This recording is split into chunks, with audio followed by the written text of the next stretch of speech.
If you're a serious hunter and you haven't tried Hex yet, this is the edge you're missing. Hunters have always talked about animals having a sixth sense, feeling you before they ever see you. Hex works by completely blocking your body's natural energy, helping you get closer without tipping them off. Most hunters don't believe it at first, until they hunt in it. And once they do, it makes them believers fast. Go to hexhunting.com. That's HECS hunting.com. And use code WAYPOINT to save $20 on a full Hex system.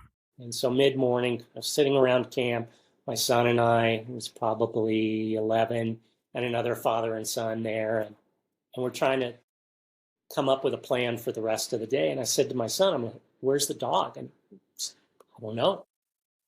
And so I whistled for her, and she comes bounding over the hill, ears flapping like pigtails in the breeze, like kind of happy-go-lucky smile on her face, with a little bit of trepidation. And following her over this rise was this 1,500-pound cow, just hot on her six. My boys just blows out of there and into the truck. The other father and son, the same way.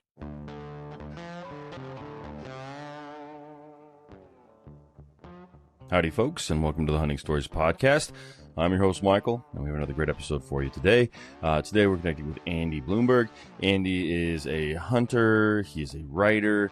He is very eloquent, probably the most eloquent person actually we've ever had on the podcast. It's really enjoyable speaking with him.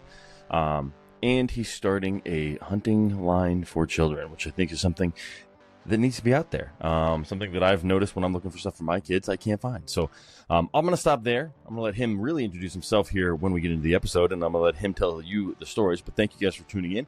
I really do appreciate it. Now let's go ahead and let Andy tell you some of his stories. Thank you.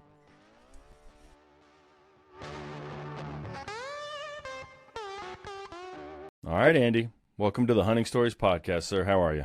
Michael, thank you. I'm doing well. Yourself? I am doing great, man. Actually, I want to ask you a question here real quick. Andy or Andrew? Your email said Andy. The screen in front of me says Andrew. I want to make sure I get this right. I've been going by Andy for a long time. Okay, perfect, man. Well, nice to meet you, Andy. I'm excited to have you here. You're doing some pretty cool stuff, and I'm excited to share it with my listeners. But let's start with this. Why don't you introduce yourself so the folks know who they're going to hear some stories from today? Okay. Likewise, Michael. Thank you for having me on. My name's Andy Blumberg. I am the founder of Chowie Hunting Provisioners, the only youth-focused brand in the hunt ecosystem. I come from an action sports background. I'm the former editorial director of Trans World Snowboarding Magazine. Cool. Born, raised LA, no path to hunt, and found a way. And different educational sort of trajectories, studying fisheries, wildlife, an intent to work in this space. And then I was sort of sideways sidelined in the early 90s by snowboarding, and have been through my kids really over the last 15 or plus years, picking up rod, picking up gun again. And as a father, seeing the lack of provisions in equipment for them to have success. I'm a first-time, not hunter, but first generation hunter, as are my kids. I guess second gen in that way, and so we're constantly learning, and we're building this brand together.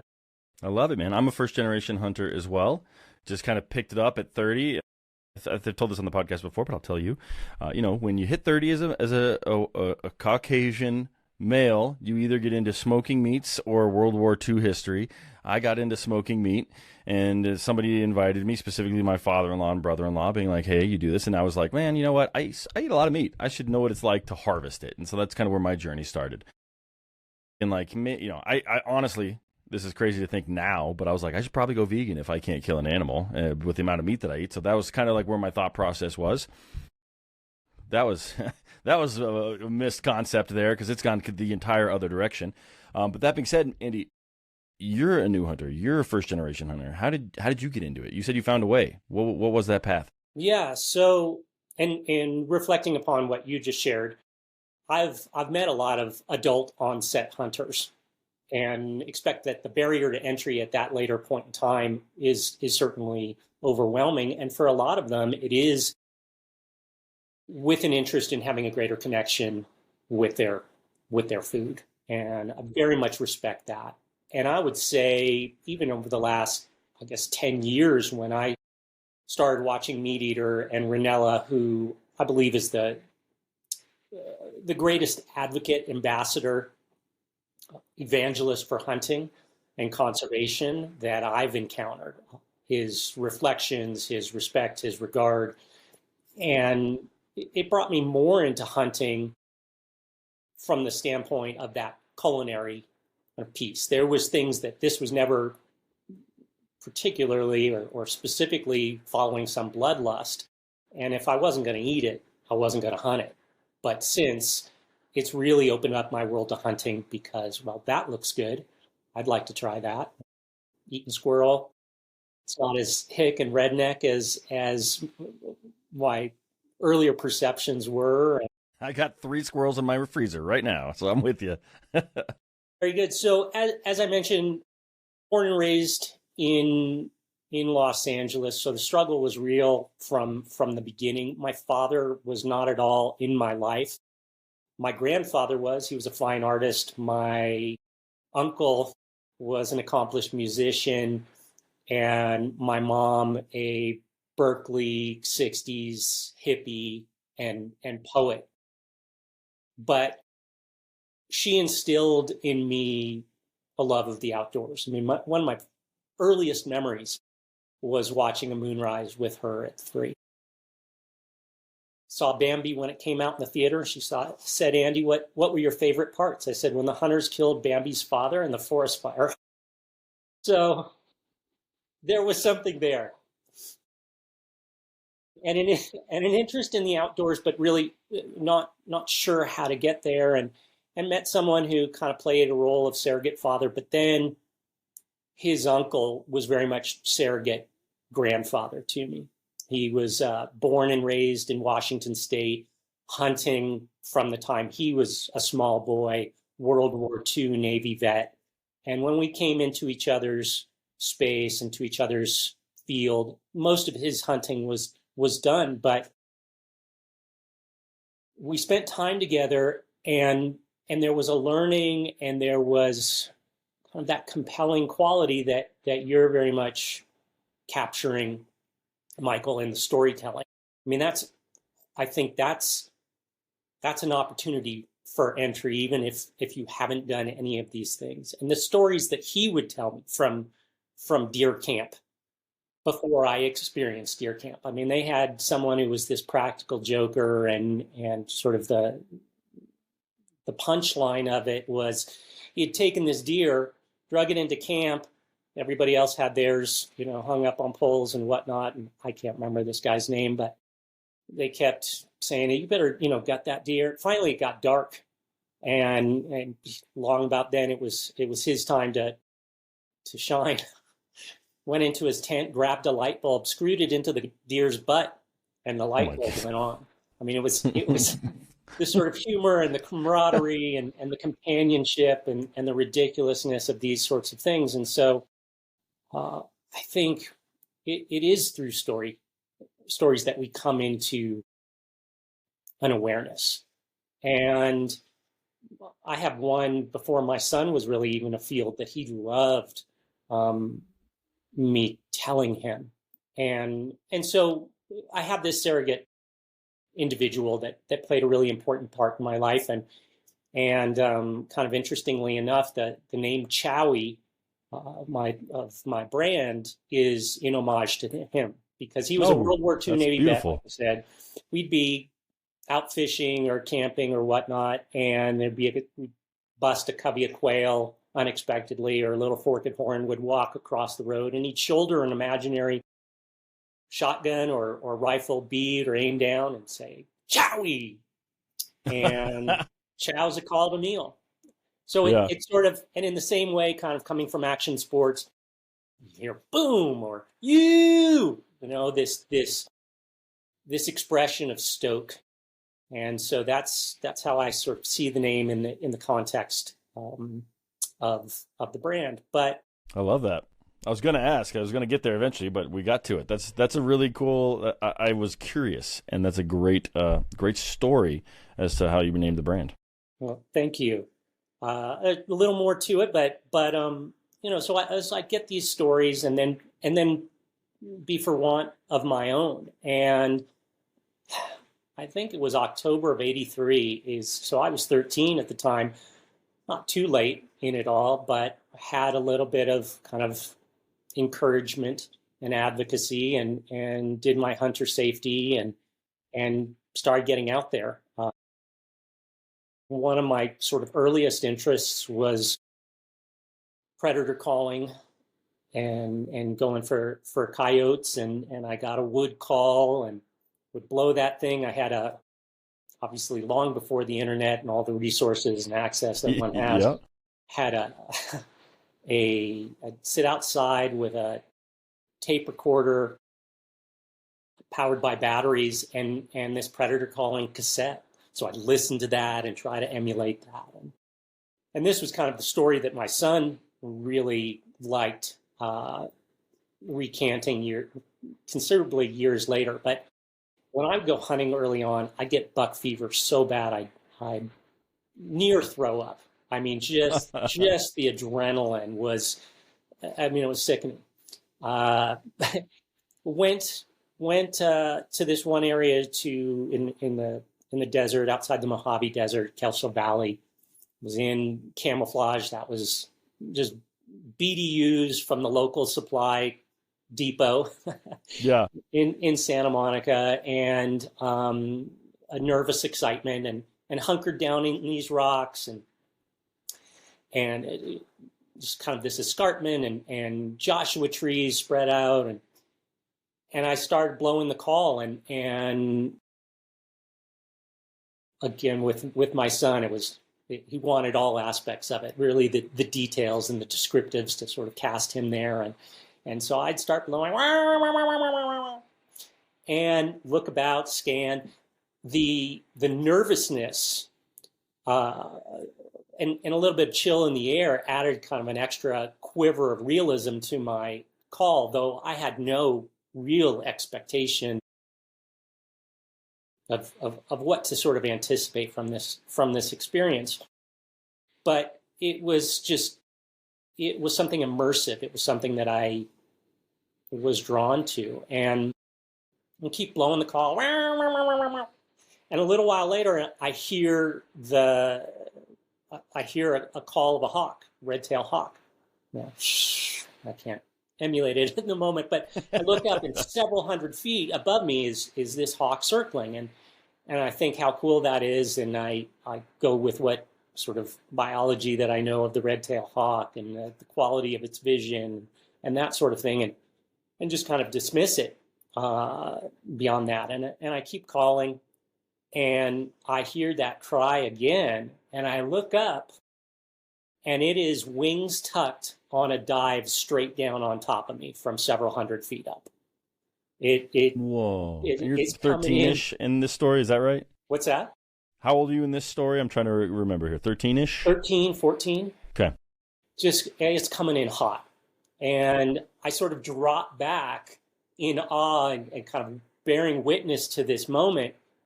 And I would estimate that maybe 25, 30 feet above me, it realized I was not prey, and it outstretched its wings and talons and pulled up out of that dive. And it was just one of those experiences, a field that the story is something special, but when you have that firsthand sort of knowledge, when you are sort of within that scene, watching it play out, it's a story doesn't do it justice. But this was something my son loved, and we'd be in Toys R Us or something like that between aisles, and that's a throwback right there. Toys R Us. What's that? When it exists. Toys R Us is a throwback, right? I hear they're actually coming back, but who knows? That's what I've heard too. But we'd be several aisles away and trying to locate one another, and he would blow his imaginary hawk call, and I would respond with a whistle. So That's amazing. We would find our each other that way. You know, Andy, I do the same thing with my kids, but we have our own call. This comes from my father-in-law. He's passed away, but he used to do this with his family. And so I adopted it, and my wife was like, I love that you do that. But I don't know if it's like an old Canadian TV show, I believe is specifically what it is. But I'll just be in the middle of a Target or whatever, and I can't find my kids, and I'll be like, coo, coo, coo, coo, coo, coo, coo, coo. And then on the other end, from like 4 aisles away, you'll hear coo, coo, coo, coo, coo, coo, coo, coo. And so we do something very similar where we just we call to each other, and there's no embarrassment from our family to just be as loud as we can and do our little calls in our stores just to keep track of each other. It's pretty great. And I love that you do that as well with your son, with your own call for your own reason. That's awesome. So thank you. Oh, but that's a great story. And so, was that like your first go around out there hunting at 13, or like? And what did your parents think when you just jumped into it as a first generation hunter in LA, 13-year-old? And I don't know how hunting was received in LA that long ago, but I know now a 13-year-old would be like, "What are you talking about?" Well, I think I was just watching.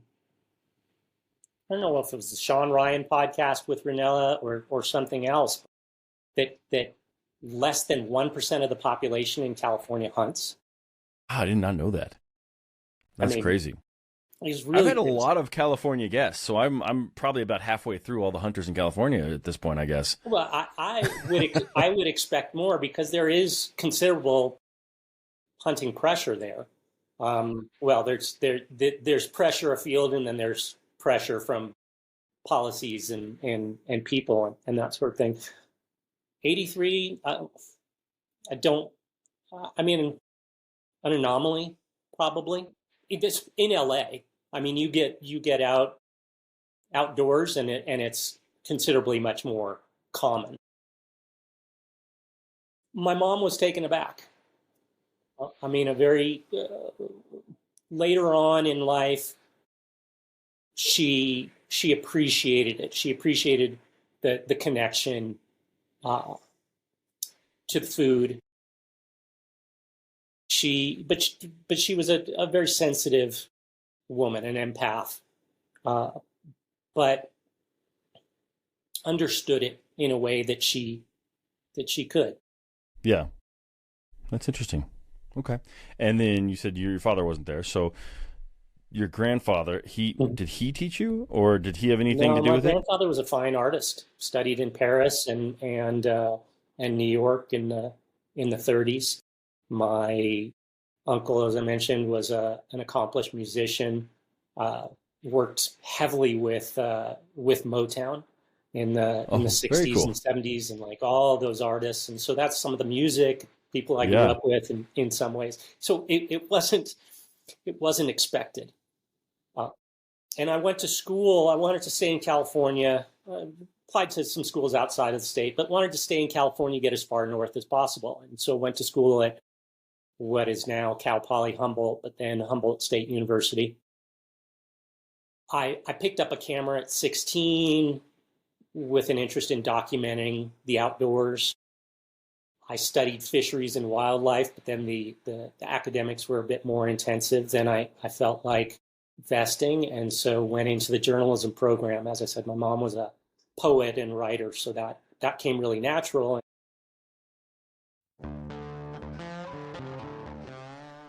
Hey hunters, have you ever had one of those stories, the ones that you didn't want to tell, the ones that end in failure? Yeah, I've been there.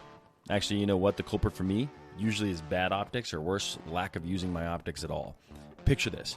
I spot a trophy buck, or an antelope, or an elk, whatever it may be. My heart is racing, but the blurry view, or I just can't quite identify exactly what I'm looking at, it has me second guessing.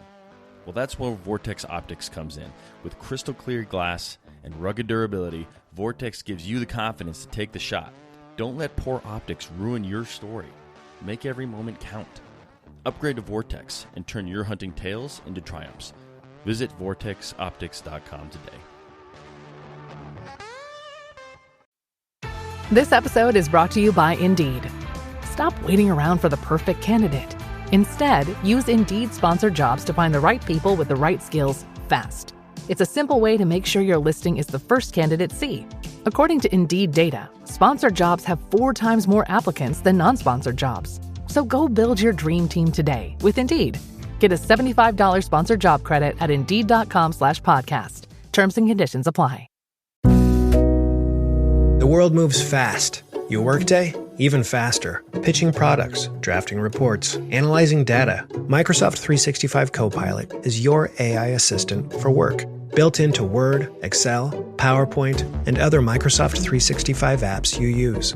Helping you quickly write, analyze, create, and summarize. So you can cut through clutter and clear a path to your best work. Learn more at Microsoft.com/M365 Copilot. I envision being the editor of Field and Stream or Outdoor Life. Yeah, that's a cool dream. What's that?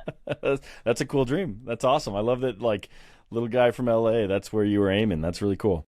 Thank you. I mean, I'd sent out away for guide school brochures back in the day and all of that. After I graduated, had some interviews with Peterson Hunting and Guns and Ammo. But then, as I mentioned, snowboarding kind of came into my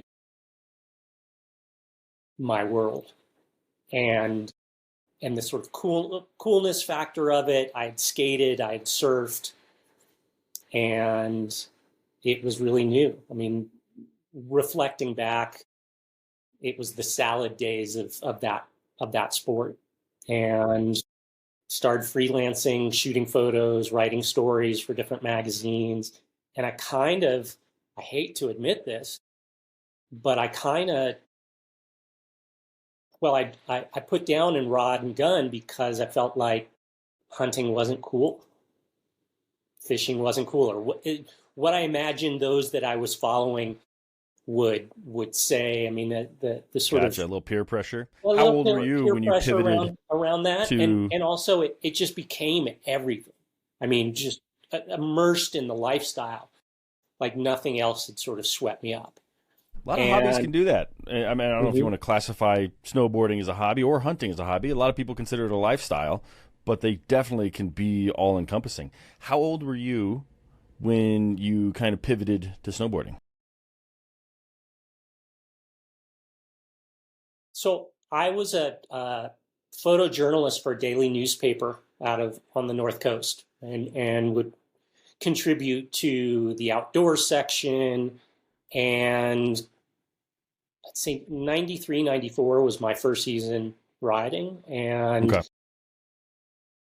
went out, shot a photo, somebody snowboarding at our local sort of hike spot, and ended up on the front page, which that wasn't unexpected, but it just, in the contrast to kind of formal journalism and that trajectory, I was sort of off-put by the whole experience. I'd covered murder, suicides, and plane crashes, and that sort of thing. And I mean, back in the journalism program, the first class you have beginning reporting probably on day one, the instructor said, "If it leads, it bleeds." And the sensationalizing of tragedy, that which has become so much more entertainment, it repelled me. Yeah, it's tough for me to hear that, because like I feel like it's just keep going farther and farther that direction. Like it feels very much like modern times, and I know that this was not modern times necessarily when they were giving you that, like, I don't know, that coaching or teaching right off the bat. That's what's kind of wrong with a lot of the media today. If it leads, it bleeds. That's crazy.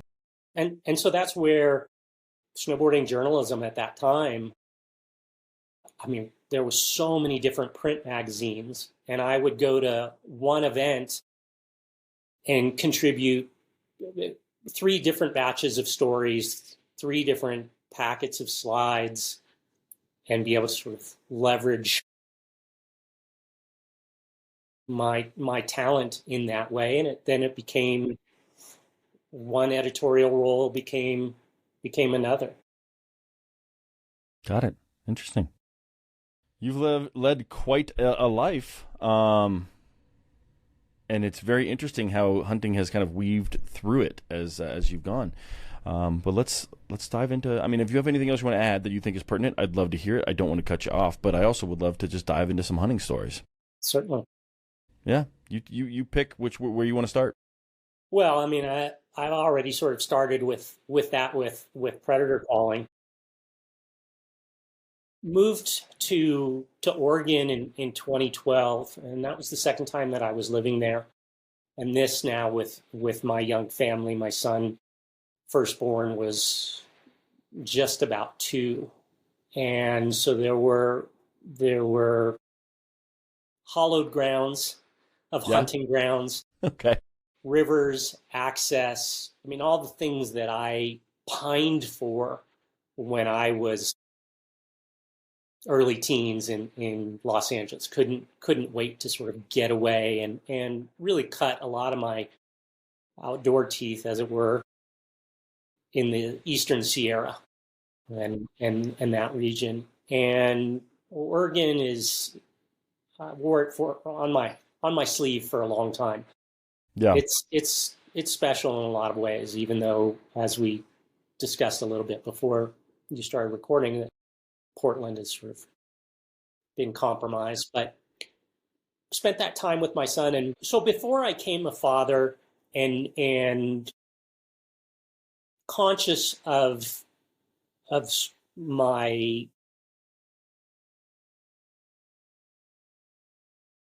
the responsibilities, the patriarchal lineage, the absence of my own father, there was an awareness of the things that I needed as a boy would be different than what my son needed. And some of the things that he would need weren't what I needed. And then there are things that all boys need, and all girls. And I saw that as time outdoors. So he was born my son Zephyr was born in Canada and in Vancouver, and I was stay-at-home, work-from-home dad. So he and I spent a lot of time outdoors, walking the endowment lands up there, him strapped to my chest, going to North Van along the Capilano River and going to the fish hatchery there. And so I'm not sure what his earliest memories are, but his immersion outdoors was acute. And so when we moved to Oregon, that amount of access, 40-minute drive and you're fishing coastal rivers or running logging roads and blowing up grouse, that was just how it was going to be. And the exploration and the observation of everything outdoors and capturing our own stories together, which now we'll reflect back, and out of the blue, it will remind me the time we were crossing a little creek and in slow motion, we both got dumped in the Wilson River and had to drive back the hour and 15 minutes buck naked in our car. Oh my gosh. How deep was the water? Hopefully not too deep. It wasn't too deep where we were crossing. Comical. Some of the things that I grew up on at 13, reaching for 14 in stories, there were sort of two things that stood out. Certainly, I enjoyed outdoor life in Field and Stream. As I said, I had an interest in being their editor. Was the This Happened to Me column in Outdoor Life. I don't know if you were familiar with that. Probably not, coming in a little later. But it was a one-page recurring column every issue of some story afield in 5 or 6 black and white panels. It was kind of early graphic novel in that way. And then of the columnists, Ed Zern and Patrick McManus, I really liked the Pat McManus stories, which were just absolute exaggerations of time hunting, fishing, camping, And it kind of aligned with that of that surrogate grandfather and the stories that he had from deer camp. And so that access in Oregon to the coast, to the mountains, was where my son would come up and where my daughter was born. And we would make those stories together. So I have some of those. One I shared recently just about about my dog. So I've got a wire-haired pointing Griffon. Okay. And My buddy has one of those. I think he's Yes. lost his Griffon title though, because the dog has never been very good at retrieving. Because you need to like keep the title or qualify for the title. Like they're born that way, but you got to do something in order to keep it. I think now he's just a wired-haired pointed, like whatever. So So I he don't points, know. but he doesn't retrieve. I don't even know if he points. He's just wiry at this Okay. point. I mean, I've spoken with a trainer who trains Llewellyn setters here in Utah, where I live, and he has had some good advice in terms of working with dogs that aren't doing what they're innately supposed to. Is work with what they've got. And he sort of spoke of a pointer that was just constantly busting birds and more flusher than pointer. And they worked with that for a while, made it a really good flusher. And then sort of it came back into being a pointer. Oh, interesting. So from my experience, and it's limited, it's a lot about exposure and the learning that they have in that. And if they're not getting on birds or they're flushing birds, then continue to have them do that and develop it in that way. But All right.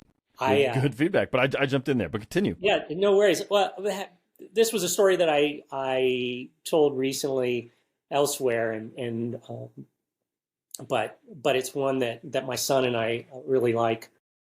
So we've got she's almost 5 years old, wire-hair pointing Griffon named Ada. And she had done rattlesnake avoidance training. Still looking to do skunk and porcupine. They offer it up in Idaho, so we're going to go up there this spring. But I had been granted easement on this property when out of San Diego, which it's a phenomenal property. It's the last Mexican land grant in California. 36 square miles, 44,000 acres. I mean, it's just untouched outside of some ranching they do on there, and avocado groves, and there are some big turkeys on that property. We had hunted it in the previous fall and then got this easement that spring and knew kind of how the birds came in there and whatnot. And I hadn't expected to take the dog turkey hunting with me, but some logistics at home forced me to. And she was fine in the blind and whatnot. And this is pretty snaky country, but I felt okay if she was kind of off on her own a little bit, and then grazing some cattle, as I said, on that property. And so that morning, the turkeys didn't come in, heard them, but they just hung up a ways out.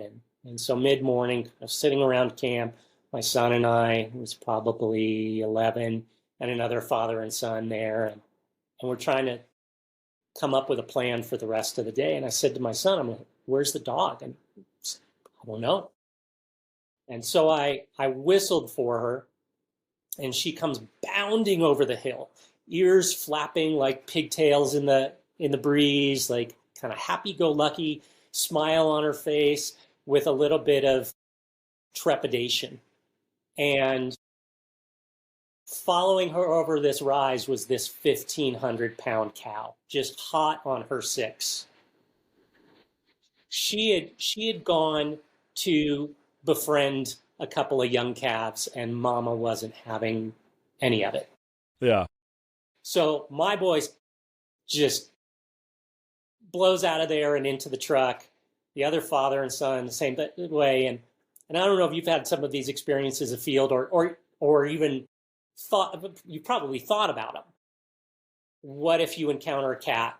What if a bear? You're carrying either spray or sidearm. I know hunting this spot in the fall earlier, when we walked in the morning, early in the morning, and then came out of this spot in the evening, we had 2 sets of cat tracks in our boot tracks from the morning. So it's always in your consciousness, and how, if you have an encounter, are you going to respond? I mean, we've seen things on false charges, but you don't know that they're false or not. 100%, especially when the sun is down. You are constantly, every raccoon eye you see, you're like, that must be the biggest grizzly I've ever seen in my life. So yes, I've absolutely thought about it, and like I think you're alluding to, what your plan is. Well, yeah, and it is sort of, I guess, primal or primordial to think about being part of the food chain. I used to surf a lot up in the north coast of California. Best friend in college was bitten by a 14 to 16-foot white shark at the spot we surfed before, after, that sort of thing. It's just, you have to sort of suspend that sort of fear. But in that moment, with my dog coming in straight for me, and the cow right behind her, everything slowed down. It was seriously like something in the Matrix, a scene in that, and going through my head is this kind of recent occurrence of my kid's archery instructor. She has 600 acres in Northern California and working cattle ranch, and her husband was trampled by or mauled by kind of a rogue cow, a neighbor's cow that got onto the property. Okay. So he was hospitalized, and this is all going through my head in slow motion. And I responded, and I pulled my pistol. I have a first generation Glock 40 cal. It was a birthday present for myself when I turned 21 in 91. And I pulled the pistol, chambered around, fired over the back of my dog and into the dirt in front of this cow charging in. And wow, threading the needle, all right. What's that? I said, that's threading the needle over the dog in front of the cow. It very much was. I mean, beef it might have been for dinner that night, but right. I didn't want to have to explain to the landowner what happened in that way. But I stopped the cow about 25 yards, or not 25 yards, 25 feet, and the dog sort of cut out. And so besides being avoidant trained for rattlesnake, I think hopefully she's cattle proofed at this That's point too funny. as well. But those cattle, they're ornery. They're ornery. I used to hunt this unit up in Colorado, and they just let cattle graze. And so there's like salt blocks everywhere, and there's cattle everywhere, and there's cow poop everywhere. But like, you run into a big bull on a like a logging road, you go around. You're like, I want to go over there, but you're gonna take a wide berth because they can be real ornery. For sure. So that's something my son and I, that story, we often recollect, and he's a writer, as is my daughter, or they write and have a great sort of propensity for storytelling, but not so much a passion or pursuit at this point in time. But my son has read a lot of the Patrick McManus books, and so we talk about kind of framing this one that as the dog, the cow, and the 40 cal, and let him try to write the story in that way. There's a children's book right there. Right, and what Pat McManus would do. I mean, there's a lot of like little snippets of experiences together, bumping moose, glassing for deer, and I spotted this bear, and I said, take a look. Do you see it? And he sort of described it. And I said, no, that's not where I'm looking. And then each of us spotted our own bear, foraging through the acorns in the fall in this area. And we spend a lot of time outdoors. Started duck hunting again, And it's just, it's simple, it's sublime, it's dynamic. I often find when my son especially just sort of lets down his guard and opens up about other things, where we can have sort of that deeper conversation. I can have a bit more insight into what's going on in his life. I think the context of being a field. Instagram teen accounts have automatic protections for what teens see and who can contact them, plus time management tools. And Instagram will continue adding built-in safety features to help create age-appropriate experiences. Learn more about teen accounts and Instagram's ongoing work to protect teens online at instagram.com/teen accounts.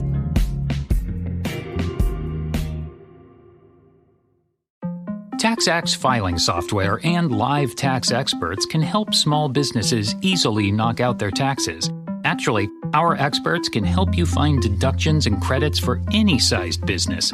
Itty-bitty businesses, medium-sized, really big, mid-sized, small businesses, companies with 0 employees, and mom-and-pop conglomerates. Yep, our tax experts can help all of them. TaxAct. Let's get them over with. On December 12th, Disney Plus invites you to go behind the scenes with Taylor Swift in an exclusive 6-episode docuseries. I wanted to give something to the fans that they didn't expect. The only thing left is to close the book. The end of an era. And don't miss Taylor Swift, The Eras Tour, the final show, featuring for the first time the Tortured Poets Department. Streaming December 12th, only on Disney Plus. Is profound in ways that are immeasurable. Absolutely. And it is, I think, I can speak for myself. I would project that this is for most hunters. It's much beyond game on the ground. There is a success that comes whether or not you drag something back or something ends up in your freezer. And it's these moments that I think are meaningful, that last a lifetime, that can instill such an indelible impression that hopefully keeps these kids that are coming up in it a part of it as future conservationists. That's amazing. And you're 100% right. Being out there in the field. Now, I haven't had the opportunity to go out there with my children quite yet. My oldest is only 7, and it's hard to do a 10-mile, elk hunt trip with a 7-year-old, or last year would have been a 6-year-old. But I know that, like, when I'm out there by myself, I am so introspective, and it just gives me that opportunity to think about everything in my life, because I don't have cell reception. I'm putting that piece of cancer away. I'm putting all those things away, and it's just me and my thoughts, and it's really valuable time. And I imagine, how old is your son now? He's about to turn 16. 16. Yeah, I imagine it is great quality time with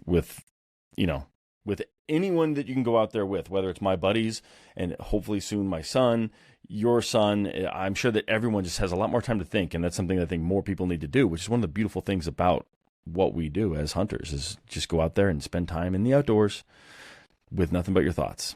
And I don't know what you're going through right now and what you're telling me about has me excited. Like, because I'm thinking about my 7-year-old. I'm like, how was school? He's like, I don't know. I don't remember. I don't know. That's like those are the answers I'm already getting. Yeah. What are you waiting for? No, we're going this year. I'm trying to find a hunt that he can come along with. Doesn't even have to be a hunt. Yeah. No, we go out all the time in regards to like hiking and camping and stuff like that. Sheds, calling, all of that sort of stuff. Like it is, we only started hunting turkey in the last handful of years. And that's been pretty special. Yeah. This year I'm taking him turkey and antelope hunting because I feel Awesome. like the There you physical lift is not quite the same as what I'm putting in when I'm going after, elk or deer or moose or whatever. So finding something that he can come along with and like I want him, this is going to sound bad, but I want him to suffer a little bit. I want him to know what it's like out there in the woods to do those things, but not too much. I don't want him to like never want to come back again, but I want him to experience the boredom, experience the cold, experience the dark and those things. 'Cause I think that's a big part of what we do. And so I'm just trying to find the right mix outside of, the camping and all that stuff and hiking that we do. And then we have done his first camping trip. He was 4 months old. So, and every one of my kids did it sub 6 months. My 3-month-old hasn't been yet, but we're working on it. We'll get there. So it's just about, I can't wait to get him out there, and I can't wait to hopefully have conversations with him out there because like you're saying, like my son right now already is not opening up. I don't know what it is. He can't seem to remember what he did in a day, but I'm excited to take him out there and have those experiences. I'm excited for you. Yeah. So, well, and it's through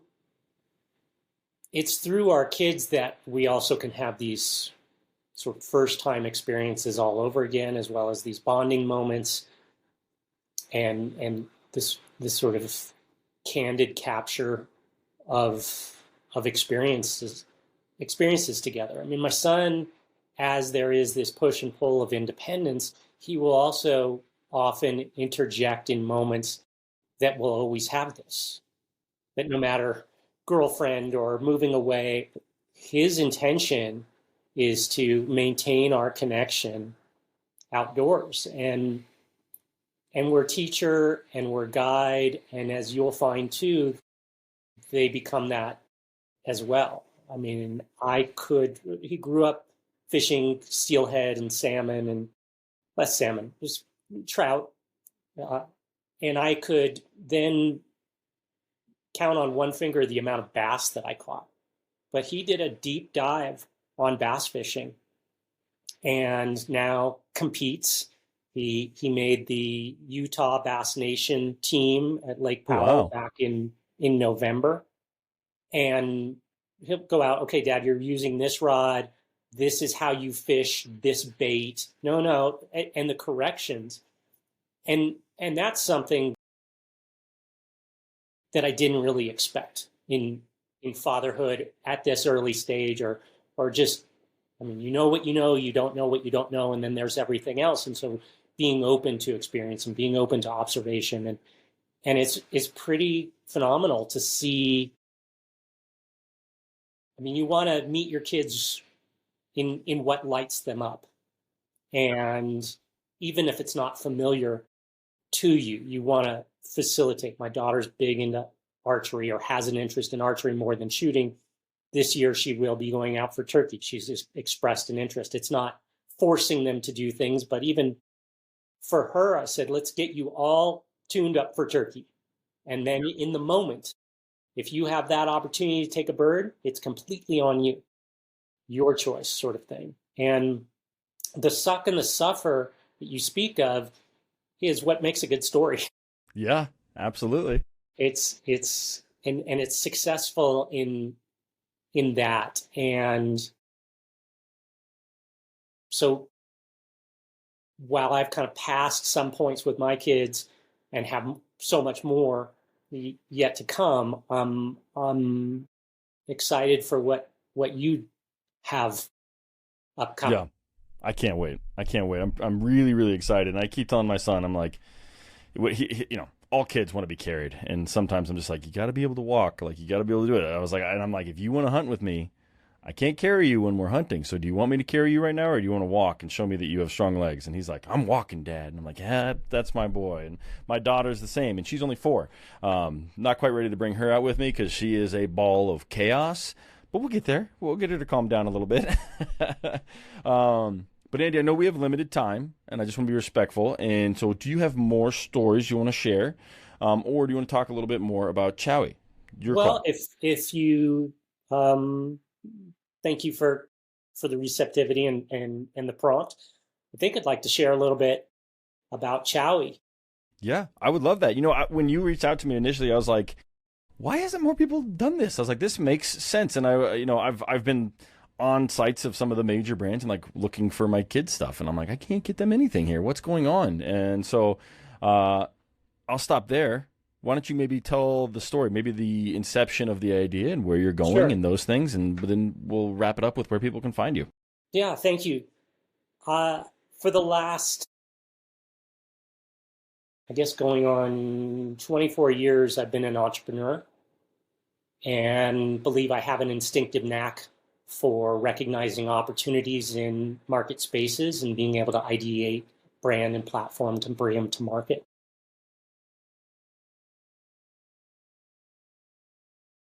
Inventors, entrepreneurs talk about a lot in the core. It's problem solving. It's seeing a problem and responding to it. And that is there certainly in what I'm endeavoring to do. So just giving you a little bit of background first. Kids 6 to 12, 13 to 17 make up 1.8 million hunter participants, nearly 20% of all hunters, and nearly half, something like 49% of all hunters started within that age group.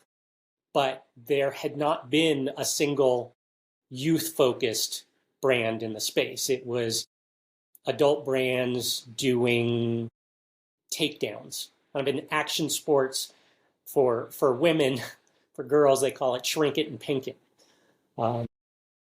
With not much thought to it. And there are sort of systemic challenges in there. And when you get into, not going too much into the sort of details of it or maybe industry sort of perspective, but the cost of goods to manufacture youth technical apparel can get close to that for adults, but the price point has to be much lower, the ceiling for it, that it can command. So understandably, like a lot of these brands have talked about, these are from my conversations, well, we talk about doing youth, but they can't figure out how to sort of reconcile it. And as you're in the throes of fatherhood, there's a lot vying for our kids' attention. And especially when they get into as tweens and teens. And the future of conservation funding is squarely on their shoulders, and the trajectory really doesn't look good. So it's not simply about retainment of existing hunters through, or youth hunters through kind of this heritage upbringing. It's about recruitment and how does that. And so I own this awareness of space and opportunity. And while I wasn't really inclined to go through starting a business all over again, I reached out on a Friday morning in September a couple of years ago to the current CEO of Meat Eater because I felt like there was an alignment there in terms of the ethos of what their foundation is. Really, really respect it and the brand portfolio and that sort of thing. And I thought maybe I could find a partner to kind of build this with, and in that case, work with First Light as a bridge in the design and manufacturing efficacies, and heard back with some interest to have a conversation. We've had multiple conversations, and there's certainly a informal alignment and there's a rapport there. But it struck me because at the time all I had was a name, the opportunity, and a little bit of design innovation, and really kind of that connection early on, that interest inspired me to go all in on this. And I've really been sort of developing a brand platform that is youth specific, that is with a mission of drawing more into the fold of fall, a conveyance and conjuring of cool in a self-reliance, self-sufficiency, connection to food, Okay. of all that that land and sky may well provide. I see my vision of Chowie is to serve the current generation of youth hunters, the next, and the next. Okay. And I launched back in December with aspirational graphic logo wear, and I'm in development of our outerwear systems. These are such that it really builds value proposition into the product, also with respect and regard to the rapid growth cycle of kids. But there is only so many days of field a kid gets, so many hours in that day. And while you talk about the suck and suffer, you also want success in that. Absolutely. And so our approach with design is purpose-built, lifestyle versatile, and the aesthetic leans in on streetwear. And so part of that value proposition is being able to wear our outerwear, our specialized outerwear, off the mountain, beyond the blind, outside the field. So on the way to flag football practice, or in the stands watching a game, or in these different ways, there is a more extended and durative use in our outerwear. What will follow logo wear is a couple of specialized drops, really kind of taking from streetwear, scarcity models, building a brand heat and momentum that then Montana Knife Company is doing a fantastic job with that. That's the sort of model. And how I've resolved this, the margin aspect of the business, or what's been faulted through all these different adult brands, which it's hard to be everything to everyone and to message down to kids and that sort of thing. And so that's where ours is specific in that sense. It's focused. To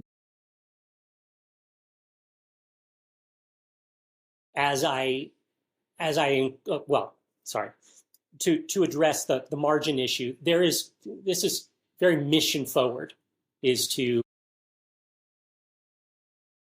serve and recruit more youth. And so we're going to be a direct to consumer brand. We won't be available in specialty. We won't be available in, have those wholesale partners. And so that then allows us to conduct business and serve that mission. And so it's been a really interesting journey as an entrepreneur, where I've been intuitively drawing from all these different years and working with brands like Nike and Adidas over the years and those within action sports. I mean, my focus has been for the last 30 years in action sports and youth culture. And that is really where this vision or where the lens is for this brand. I mean, I look at action sports and I look at outdoor, and outdoor to me are brands like Columbia and Patagonia. And I look at hunt and I think that there's a lot of fatigue and a lot of marginalization and not a whole lot of differentiation beyond proprietary camo patterns. So it is through a certain kind of iteration and insight and knowledge and experience with youth culture that I think this brand will succeed and be able to attract those that are already doing things outdoors into hunt, those from mountain biking and snowboarding and skateboarding and all of that. And so it's been really already rewarding journey for me. And I've involved my kids as junior brand architects, and there you go. and they're critical and also acknowledge when I sort of ideate something and put it in front of them for recognition or deconstruction, and so to engage them in that way. So it's, back to kind of problem solution. This is a problem for parents, and the more that I talk to, whether it be in the grocery store or local sporting goods store or whatnot, and I introduce myself and this is what I'm doing, I've heard parents say thank you, which is humbling and honoring, because then you hear their story of how hard it is to find good kids stuff and things that work and can get them out there. And so this is not simply a passion project, but it is a greater play. I've got programs already in place from the standpoint of contributing to conservation. I've aligned a number of my graphic T-shirts to different organizations, from a couple of graphics that percentage of sales goes to Pheasants Forever, others to Rocky Mountain Elk Foundation, National Wild Turkey Foundation, Backcountry Hunters and Anglers. And these are not formal alignments that I have with those, but it is conservation agencies or organizations that I appreciate and implemented something just in the sort of DNA of Chowie in this brand. I love it. That's great. Thank you. That's awesome. I can't wait to see what the future holds for Chowie. I know that right now it's graphic tees, but like where you're headed, I think is the right direction. Where can people find you? I think that's pretty important. Thank you. So Chowie, CHOWIE, hunting.com is website where you can purchase T-shirts and see what else is sort of in store.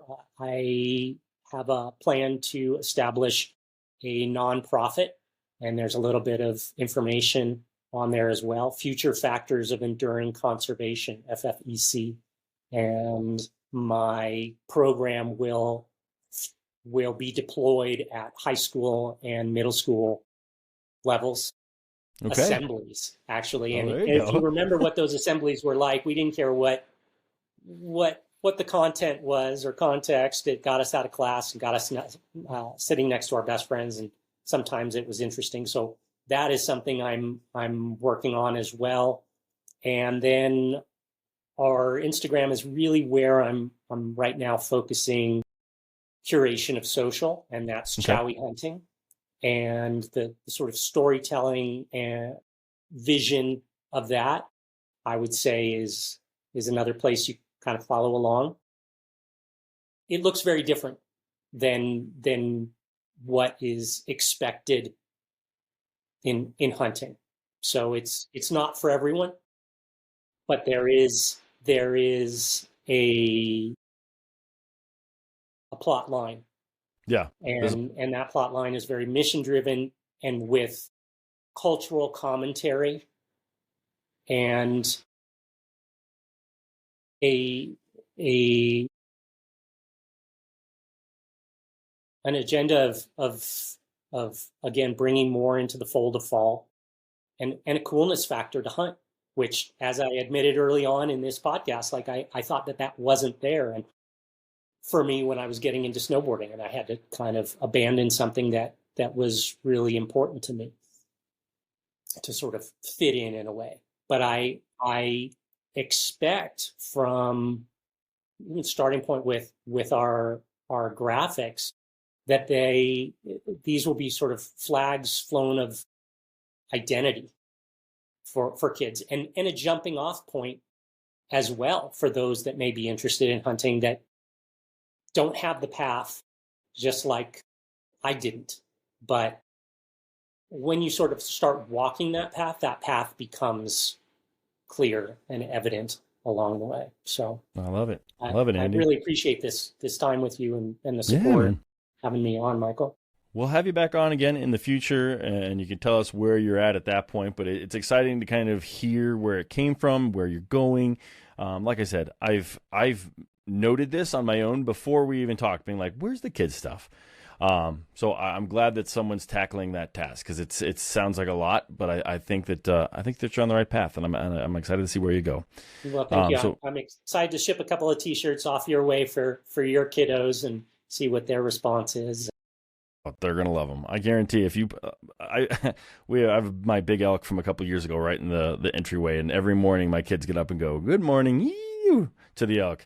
So I'm hoping. I'm not hoping. I'm sure that they will love the shirts, because they're really into the fact that Dad's a hunter, and I'm sure they want to get right there with me. So, this was great, Andy. Thank you so much. Thank you, Michael. We'll get you back on again here in the future, and I hope all you listeners enjoyed hearing the story of Chowie as much as I did. Thank you. Thank you. All right, guys. That's it. Another couple stories in the books. I want to say thank you to Andy for coming on the podcast. We had a little technical difficulties. That seems to be happening a lot, so I got to fix that. But I want to say thank you to you guys as well for tuning in. I really do appreciate all you people that listen. If you have a story and you want to share, reach out to me. I'd love to share it. Pay attention, because soon we're going to be doing this giveaway, probably within the next month. I'll probably announce some of the stuff that's going on. And then, guys, share the podcast with one person. Give us a review. Do all that stuff so that more people can find us. Thank you so much. I appreciate you. Now get out there and make some stories of your own.